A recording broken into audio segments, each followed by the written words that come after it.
გამარჯობა, მე მარიანა ვარ. ეს არის დღე, როდესაც ცხადი ხდება, რომ ახალი გზის ძებნის დროა. 10 თებერვალს შეიძლება ვუწოდოთ განზრახვების გამოცდის დღე. სურვილები ფორმის შეძენას იწყებს, ილუზიები კი იმსხვრევა. ახლა პროგნოზი თითოეული ნიშნისთვის. ვერძი.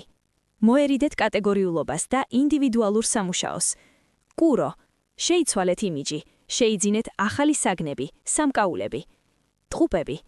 ნუ იქნებით ზედმეტად გულახდილი, ერიდეთ ჯორებს. კირჩხიბი. გაუბედაობამ შესაძლოა სიტუაცია არასწორად დაგანახოთ. ლომი. საინტერესო მაცნობობა და შეხვედრებია ახლა აქტუალური. ქალწული. შეგიძლიათ ყველა მიმართულებით წარმატების იმედი გქონდეთ. სასწოლი. იმოქმედეთ, შანსი გაქვთ აისრულოთ სურვილები. მორიელი. იყავით მზად დროული რეაგირებისთვის. მშვილდოსანი. ინიციატივის საკუთარ ხელში აღების ნუ შეგეშინდებათ. თხის რქა.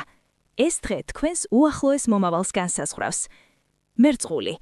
შეგიძლიათ ყველა მიმართულებით წარმატების იმედი გქონდეთ. თევზები. ყურადღება მიაქციეთ დეტალებს. გახსოვდეთ, მთავარი კარგი განწყობაა. მალე შევხვდებით.